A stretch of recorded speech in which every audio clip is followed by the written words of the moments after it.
Okay, we have a quorum, so we may as well open the meeting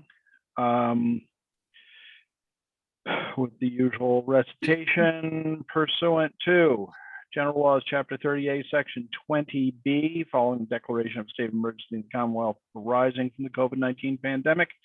The committee will meet virtually utilizing Zoom technology. All votes will be taken by a roll call vote.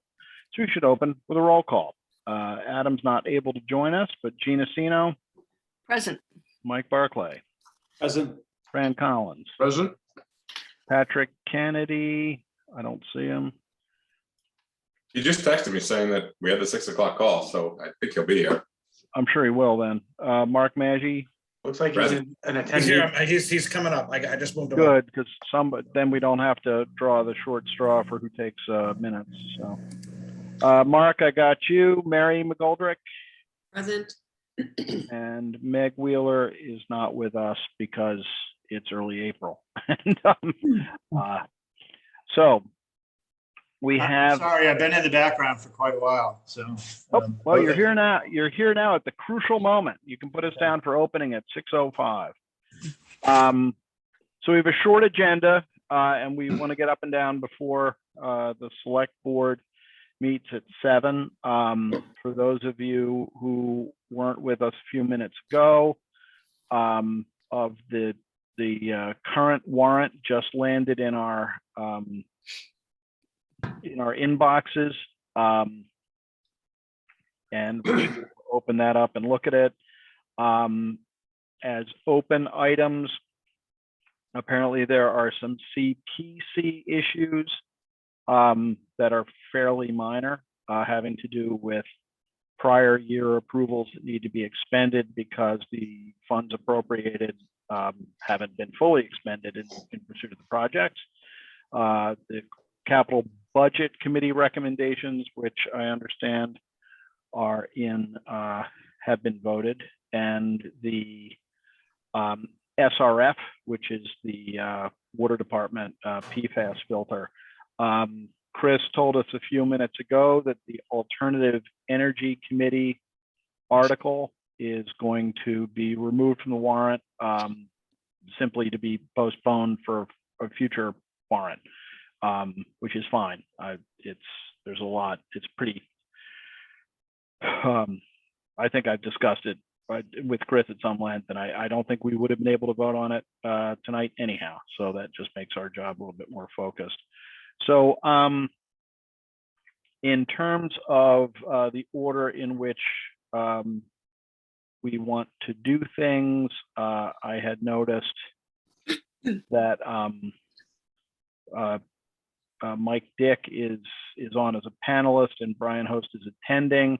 When we talk about capital budget, I'll rely on Mike Barclay primarily, but if we have specific questions or specific items that we have questions about, I appreciate both of them being available. I think we probably know enough to move through 99% of it, on our own, having seen the presentations earlier, but thanks for tuning in. Since they are here, why don't we tackle that first? Mike Barclay, do you want to, now Mike had sent documents around to us earlier today, but why don't we start with, thank you, Chris. Did you just screen share the warrant article? Capital improvements budget. Thank you. Is it possible to make that bigger for those of us who squint a lot? Thank you. And then Jean, I see your hand. Yeah, did you read the gobbledygook about the law and the state of budget? I absolutely did. It's my favorite thing. The fact that I haven't memorized it yet is kind of embarrassing. But yes, the gobbledygook has been entered, and Patrick, you can record for the purposes of our permanent record that we have been compliant with the OML. So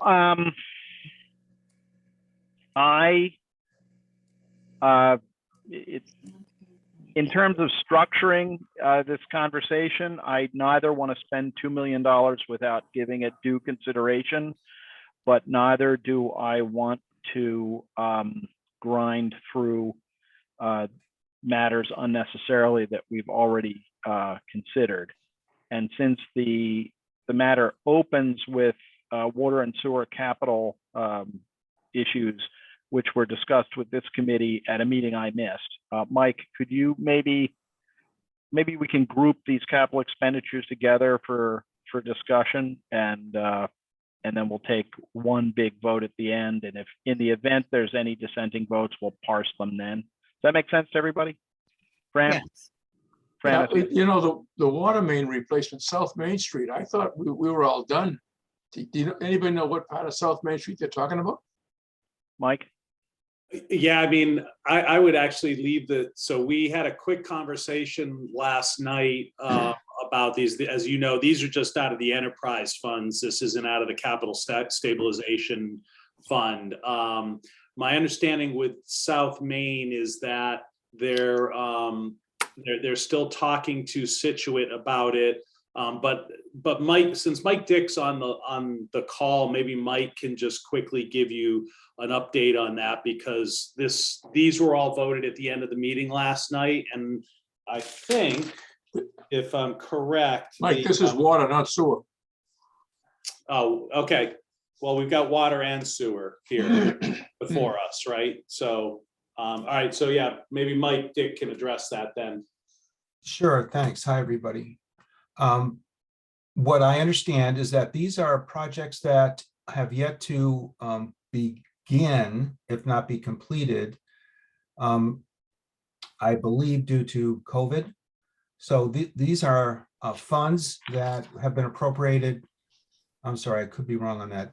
These are funds that are standing by to be used, and we need to approve the use of them. So these are funds that the water department has allocated for this work. It's work that has not been completed, and it's to get this work done. One clarification I see here in the warrant needs to be done. The first line for 700,000 is for work to be done in fiscal year 23. The second line for water main on Beechwood, South Main, Doane Church, and Atlantic Ave, that's FY24. All right, well, it must be, I thought we did the whole of South Main Street before, because I know in front of my house here down the end, we were done several years ago. Okay, all right, so that's, all right, maybe there's something else. Don, I see your hand.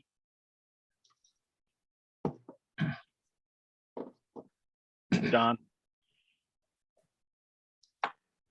Yeah, so the 700,000 is a project that water department plans to do in fiscal 23.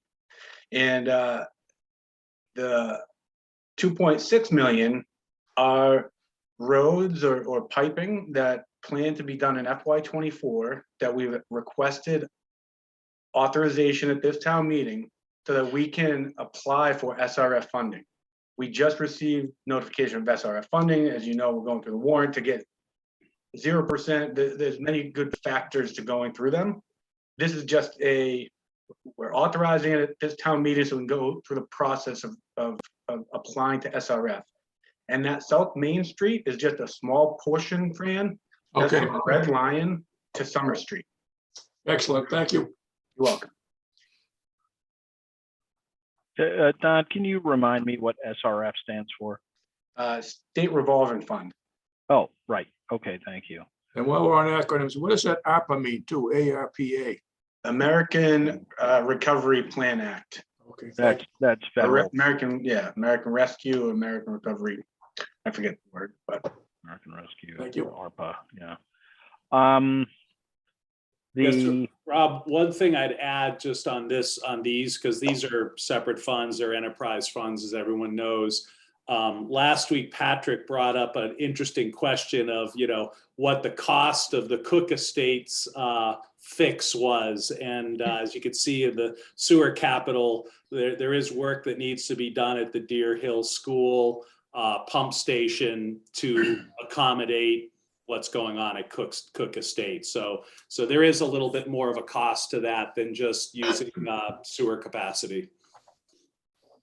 is that cost that is going to be borne by the Cook Estate Chittenden Lane, et cetera, residents, or is that going on from the enterprise fund and therefore on the ratepayers?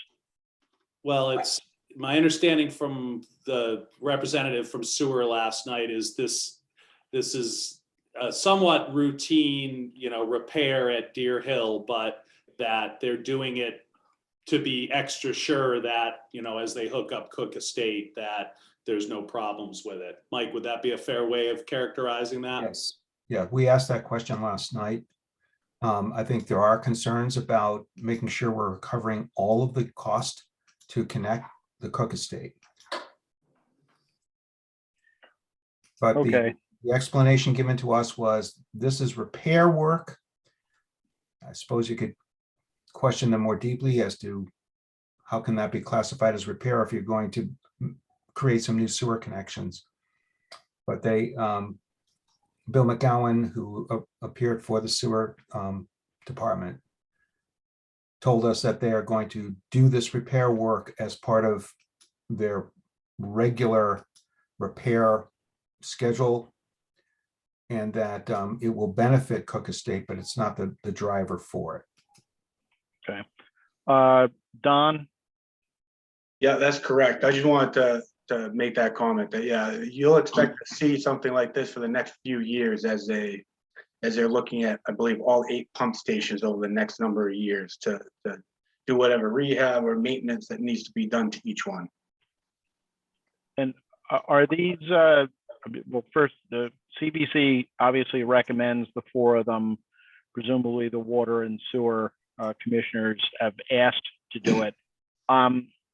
Do these leave the enterprise fund? I assume the answer is yes, but the amount of these expenditures from the enterprise funds sort of an appropriate expense ratio to what they hold and what their prospective cash flow is? Yep, the water items are going to be authorized for borrowing, and it's in line with the current structure we have in place that was just voted last year. And the 2 sewer capital items are going to be funded from retained earnings, which right now they have somewhere around 700,000. So they're both funded within their respective budgets, and they have adequate funding to do so.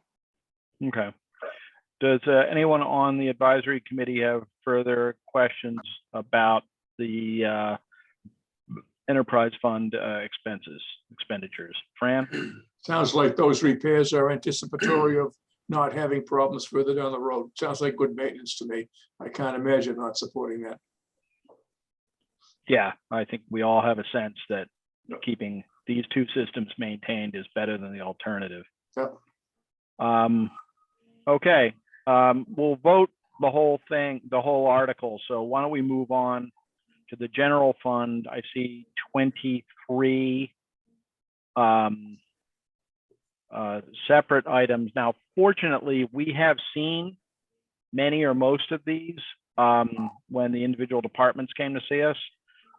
Mike, can I prevail on you to kind of walk us through some of these, highlighting anything that may require any, in your view, any further discussion? Obviously, any member of the committee who has a question or a comment, can do so. Yeah. Got to start somewhere on a 21 item list. Yeah, so relative to what was essentially approved last week, the first item I'd start is number 6, is the front end loader for the DPW, where if you recall, they were going back and forth between repairing the transmission of the existing one for $25,000. But then there was a host of other potential secondary issues that could have come along with that, or to go ahead and just get a new one, which the cost is $210,000 minus $15,000 for the trade-in value of the existing one, and you land at $195,000. So that's the big, I would say, the big change. Also, as we scroll down, there's a few school related items that were last week they were under consideration. So yeah, those would be items, basically items 18, 19, 20, and 21 were all in the category last week of still under consideration. And these were voted last night. These were moved up and voted positively. And then the IT, which was included in the number, but they were still, doing some some research on. I don't think there was really ever a question about the need of the IT ask. Those are now, put into this as part of the budget. So those are the big changes. The library roof, from what I understand last night, the historic district did designate it as historic. So the CPC can now vote on that. I guess they didn't put it on their agenda last night to specifically vote for it, so they couldn't vote for it. I'm not sure when that will be voted, but that's not part of the capital budget unless something goes terribly awry in that CPC process, I guess. But other than that, everything else on that list was in the approved bucket last week, the spreadsheet that you saw from last week. Okay. I've got a couple of questions, but I won't go first. Does anybody have questions or comments about the matters that Mike addressed or anything else? Fran? Yeah, I think the replacing of that Samsung loader was a good move. That's an old machine. They don't make them anymore. It's just going to end up being a leaky bucket. We're just going to keep putting water in it, and it's never going to get filled. So I think buying a new machine is the right way to go for up there. And the other comment I have is on the $90,000 for school board at the athletic field. That's a lot of money for a school board. This Fenway Park still hangs the numbers on the board manually.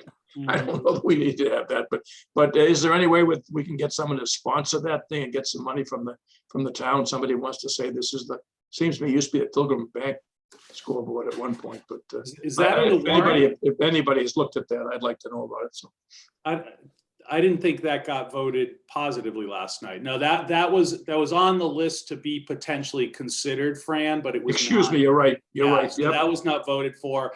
I would also sort of take the same vein with the field lights that you could, maybe get sports organizations to help on that. And I, I think Gene and Mary were there when I suggested that to the schools, but everything here is within the stabilization budget. And so, that's. No, the rest of it as submitted. I certainly can't find any issues. Everything looks pretty much required, necessary, and we're pretty much within the budget. So, Mary?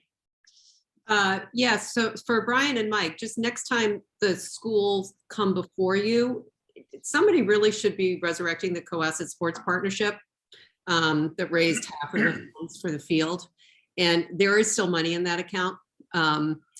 It's not a lot. I mean, I think it's under $10,000, but that is how we've gotten a lot of things done in town. And I think, especially for scoreboard, for lights, for some of the things in that press booth, those are perfect opportunities. So probably better coming from you than from us, although I'm bringing it up every time too. Brian?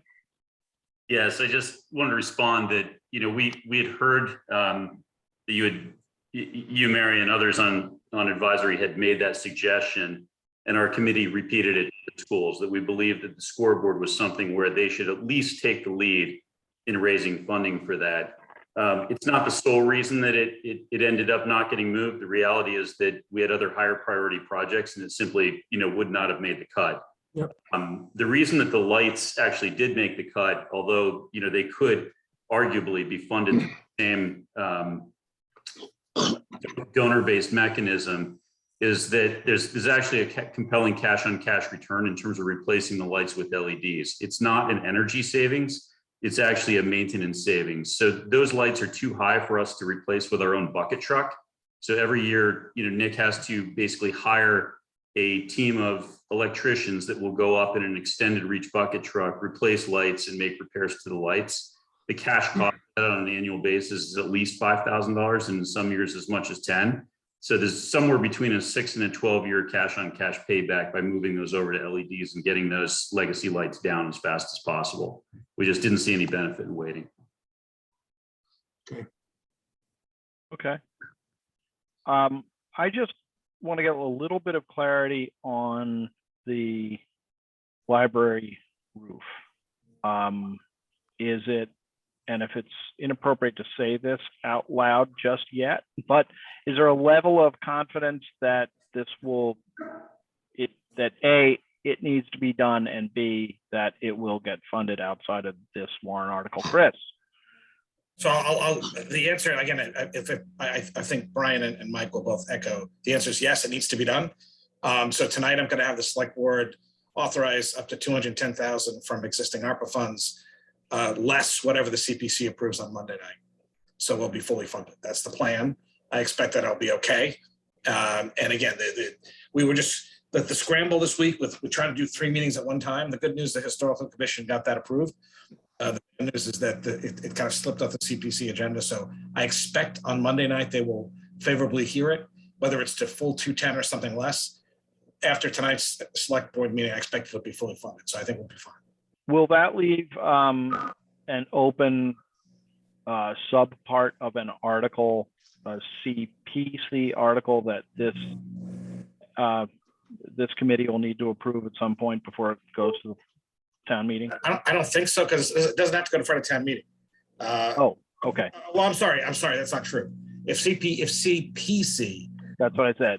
correct, I just said it. that'll have to come back, correct. All right. So, I mean, we will have at least one meeting between this meeting and town meeting for a variety of things, including loose ends. So that sounds like it could be a loose end. So that's just an administrative thing if it works, and it sounds like it's going to work. Okay, that answers my question.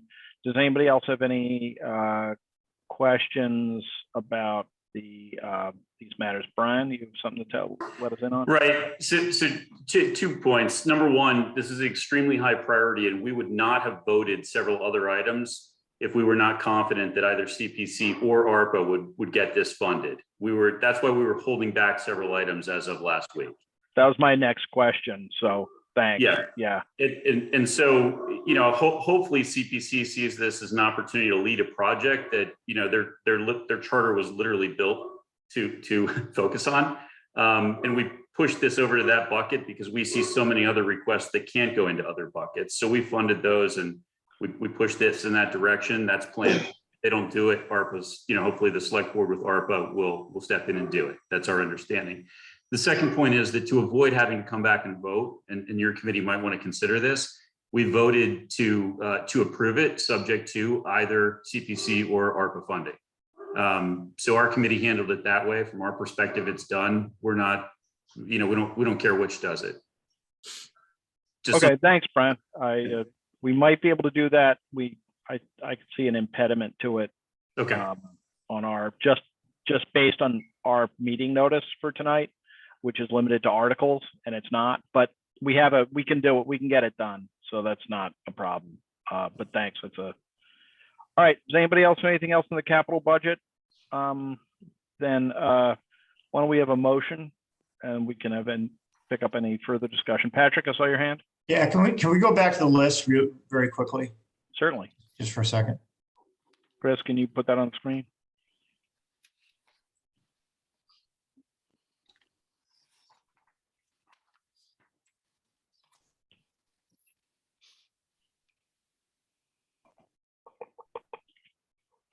Yeah, my question is just for Brian and or Mike. What was the reason for some 2-to-1 or 3-to-1 votes? Who was in the dissent, and what were the reasons for dissenting on middle school PA, field lights, and the other one up top? Why don't I take that? I was the dissenting vote. Brian Host, are you okay if I take it from here? No, please go ahead. Okay. After hearing the school department's rationale and some of the experience I've had in reviewing their requests and having some concerns about being completely forthright on some of these requests, I felt that the PA system was, while a nice to have, was not essential. And the same thing with the field lights. I felt that we could continue with the field lights. There was not an urgent need to replace them. So those are the reasons for the one dissenting vote. I should also say that I felt that, creating the new bathroom was important, not a nice to have, but something that was important, as well as providing the doorway. I hope I'm getting all this right. It was another modification to the building to allow passage to another space. And I'm sorry, I'm not so articulate on this one, but that one we also approved, unanimously. Does that answer your Okay. question? All right. I recommend doing this. If we could get a motion as to the whole warrant article in a second, then we can have some discussion. And if we can break out any individual, if it's not going to be unanimous, we can figure that out. Does that work? Can we have a motion? Anybody? Somebody? I'll make a motion. Okay. I move that the advisory committee recommend the town meeting approve the capital improvements budget in the form presented in the draft annual town meeting warrant dated March 30th, 2022. But should we amend that for today? Because is it dated today? Because without a hard copy. I would just say as of April 5th. As of April 5th, 2022. Second. Motion, Fran, I saw a second. Any discussion? I would just say I agree with Mike on the field lights. I went to pretty much every home football game last fall, and again, I wouldn't want to hit a 90-mile-per-hour fastball under them, but they seem to be working pretty, just fine. But I don't know what the actual cost of repair is, but I mean, I'm in Mike's camp. I think it's a nice to have, not a need at this point, but it's just my opinion. I certainly think that there's personally, there's some validity to that. If, for example, we're trying to fund up the library roof out of this budget, I think that would be the first one over the side. But do you feel strongly enough about it to note a dissenting vote, Mike? No. Okay. Is there any further discussion on the motion, Jean? Let me just add about the field lights. Those are under discussion every year in the school budget, in the school committee, because every year there are several failed bulbs, and it's very pricey to get the bucket truck that's needed to change them. So I concur with Rob. If there was something that was more important, then ditch it. However, if this is going to take care of things for 10 years, it's kind of a no-brainer, because every single year bulbs get replaced in the summer, typically. I don't know what's happened the last couple of years. All righty. Anything else? Okay, hearing none, we have a motion and a second for approval of the capital budget article. Gina Stino, Aye. Mike Barclay, Aye. Fran Collins, Aye. Patrick Kennedy, Aye. Mark Maggi, Aye. Mary McGoldrick, Aye. and Rob Hillman. I too am an aye. So that is approved. Mike and Brian, thanks for helping us out. I think that that in conjunction with getting a lot of these things through the regular budget process was pretty seamless. So thank you very much. Chris, we should look at this, what's in front of us from CPC. There's some there's some amendments. There are some amendments to what we voted on the last time, plus that would be Article 14 on page 13 of today's document. Actually, There are That's actually Are there- changed ever so slightly since we've even spoken. So we gave you a slightly, so because Yeah, if you could just identify what's been let me show changed. you. So the two additions are what you should see in front of you. They're just extensions of two projects. Extensions of the Milliken Field funding that was approved and at the ATM in 2016. That would be extended through 2023, one more year. And there's a little more than $3,500 left for dugouts and storage that was approved in 2018. That would give them through the end of this year to the CYBSA to do that work up at the fields. So these are just two extensions. CPC voted on this last night to extend both of these projects that 1 year. So this is the only thing that's new. It's not new money, it's just reauthorization of old projects. Make sense? It does to me. While we're discussing this, I thought it might make a certain amount of sense to consider whether we could do some sort of forward-looking vote on the library roof. Our already pretty elastic agenda refers to discussion and votes rate open warrant articles, and that really isn't there. So I'm usually pretty fast and loose with these things, particularly given my profession. But I'd be more comfortable, unless the committee radically disagrees with me, with just leaving our recommendation on whatever happens with the library roof for a further meeting. Does anybody have any problem with that? All right. So I think we could take a motion to approve. How would we phrase it?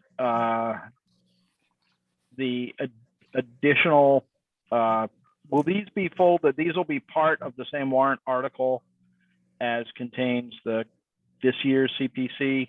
Yes, they're just being added to the chart as extension of funds. Okay, could you say that again? I just didn't hear you. They'll be added to here. I'll show you.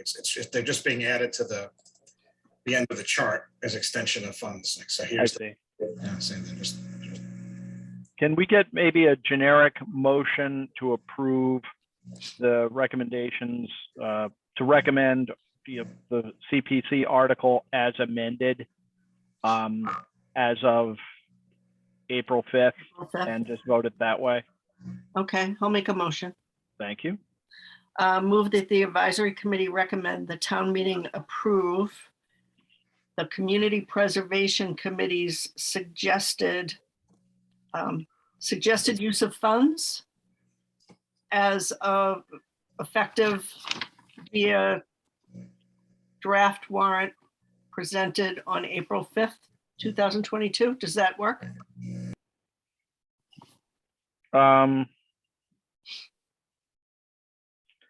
Perhaps adding as amended to include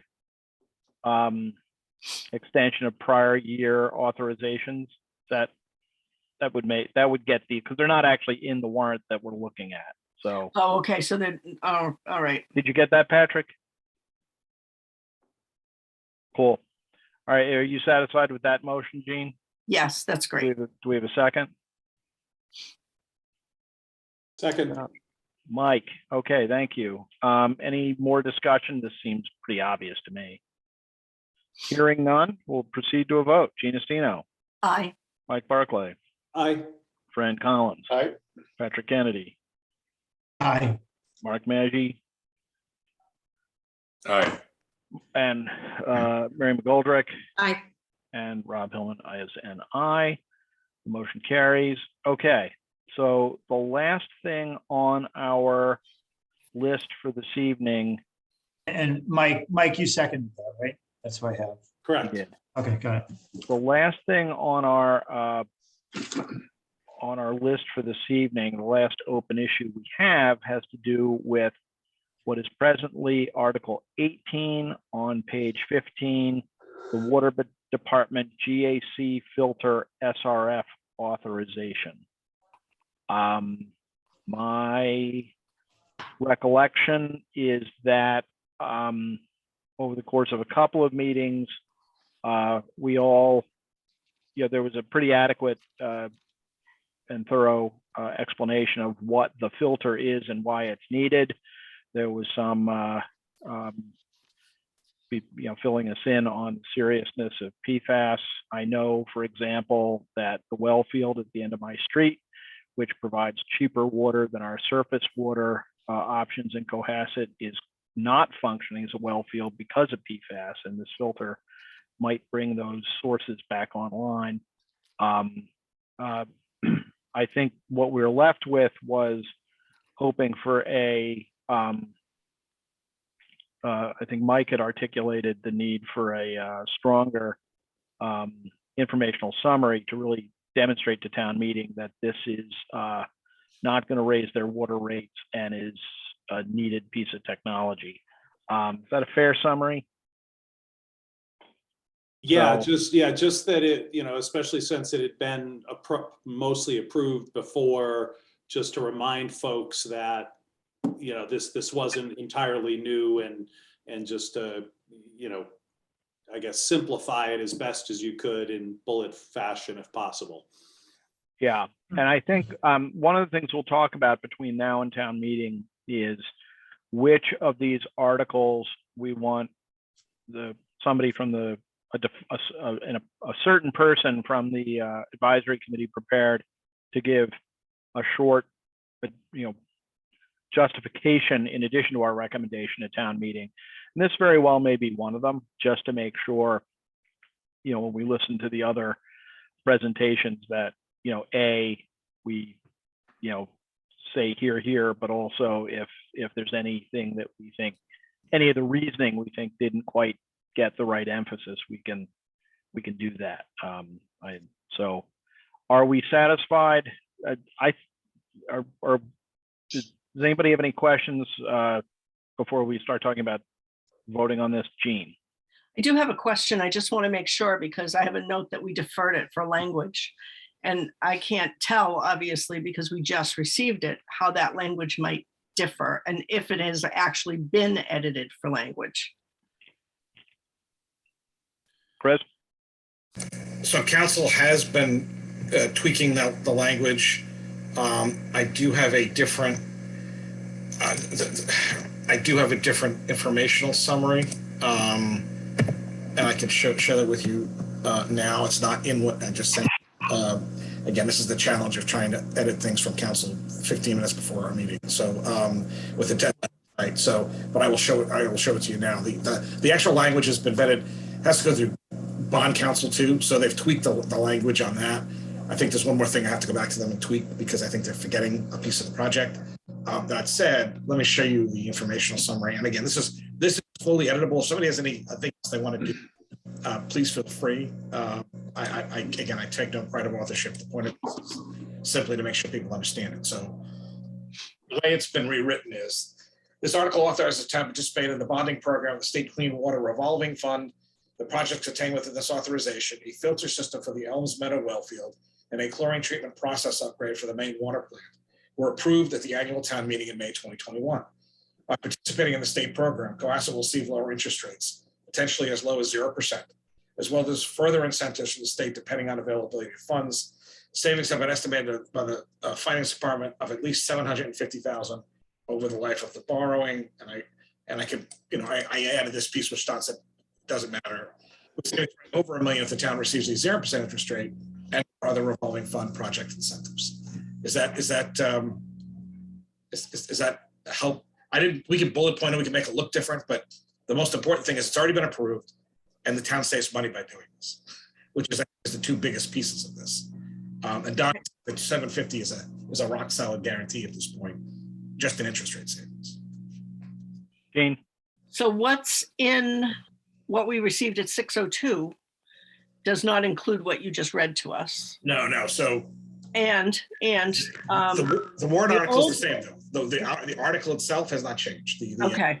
The older version said this project will be funded by water revenues. So are we going to put something in that addresses? I can do that. I can put that right back in, Jean. So okay, I just want people to understand that it's not going to impact their water bills. I think first off, I think that the informational summary is 100% better, and Right. it's 83% better still with Gene's comment. The informational summary is crucial. I think it's moving in the right direction. We vote on the article, not the information summary. So I think I'm comfortable voting the article using in substantially the form. So if council needs to move language around, if bond council needs to move language around, we're fine with it so long as it isn't a material departure. And if there is some major departure, someone will let us know and we can address that if we have to. I think the likelihood of that is nearly zero. So if that works for folks, well, first off, obviously, if anyone has any more questions or comments, please make them. Otherwise, we could take a motion to approve the article in substantially the form presented to the committee in the April 5th version of the warrant. I can make that motion if you'd like. I'd be Okay. deeply happy. Move that the advisory committee recommend the town meeting approve the water department GAC filter SRF authorization in substantially the form presented in the draft annual town meeting warrant dated April 5th, 2022. Second. Fran is a second. Any further discussion? Seeing none, we'll proceed to a vote. Gene Estino, Aye. Mike Barclay, Aye. Fran Collins, Aye. Patrick Kennedy, Aye. Mark Maggi, Aye. Mary McGoldrick, Aye. and Rob Hillman is an aye. So I believe that we have done our duty by this warrant. We voted on every article recommendation that we'd be expected to do. And we I'll circulate something to look for a meeting date. Can you remind us the date of the town meeting, Chris? May 2nd. May 2nd. So that'll come up quick. We want to talk about a Wednesday night meeting. I know there's a school vacation week in there someplace, but that's not relevant to me anymore. So You just cut out there, Rob, when you said the day. What was it? the town meeting date is May 2nd. Yeah, and when you said a proposed meeting, I'm sorry. I was looking for a meeting date between now and then, which isn't so far away as all that. I don't remember what week is the April vacation week, because that's not a thing. April 20th is the Wednesday of April vacation week. So it's the week following Easter is, Yeah. so 18th is Patriots Day is the 18th this year? Yep. Okay, that helps. So we should stay away from that week. I propose that we schedule a meeting for April 27th. Yes. Does that work for folks? April 27th? Yeah, Works for me. okay. Good, 7 o'clock, Zoom. I'll, Minutes will be on the agenda.